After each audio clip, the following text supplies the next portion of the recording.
By June 2026, a flurry of diplomatic activity in Washington appeared to bring the devastating West Asia War to a formal close. While the U.S. brokered a deal between Lebanon and Israel, a secondary agreement, the Islamabad Memorandum of Understanding, was finalized in Pakistan with the support of Saudi Arabia and Qatar. Although the military operations were officially declared over, the parties involved began presenting interpretations of the text that were in direct opposition to one another. Hezbollah, the organization wielding the most significant military power on the ground, remained entirely outside these negotiations, and they characterized the treaties as a coordinated attempt to liquidate their presence.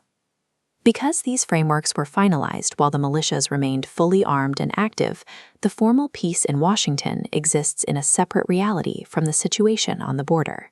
To understand why the region accepted such unstable terms, we have to look back to the direct, massive confrontation that erupted that February.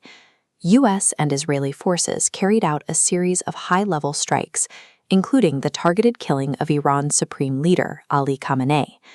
The subsequent assassination of senior official Ali Larijani further dismantled the Iranian political hierarchy, leaving a critical vacuum at the top of the state.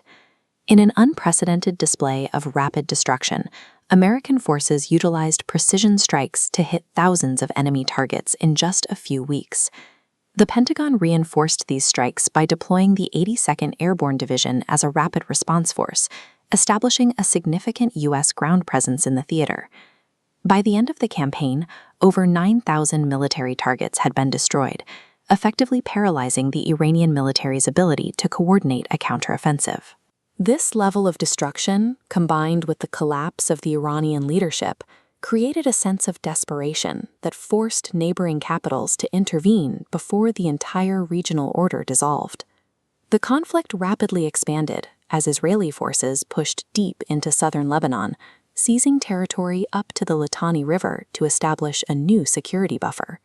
This advance triggered a massive wave of displacement, as thousands of Lebanese civilians fled the combat zones, overwhelming local infrastructure.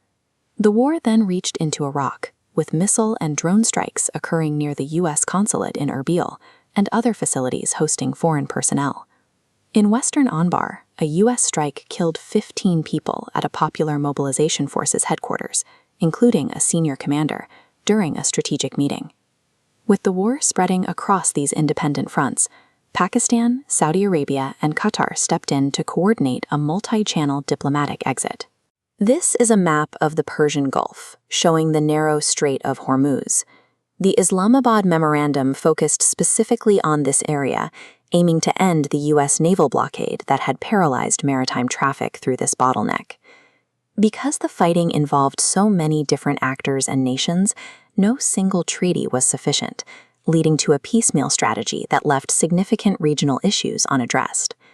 Within the Lebanon-Israel framework, the primary signatories began the implementation phase with two completely different definitions of what the treaty actually required.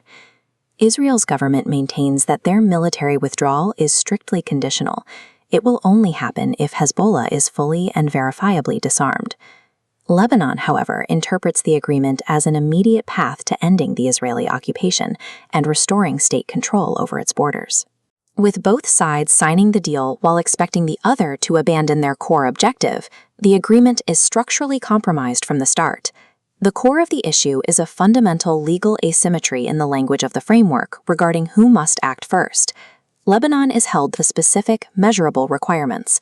They must physically deploy the army and begin the disarmament of non-state militias. Israel's commitment is far more vague, allowing them to delay a withdrawal based on their own subjective assessments of security and the right to self-defense. The 2026 campaign physically dismantled the existing military command structure across the region, but as long as these lopsided and contradictory frameworks are the foundation for the future, the violence has reached a pause, not a resolution.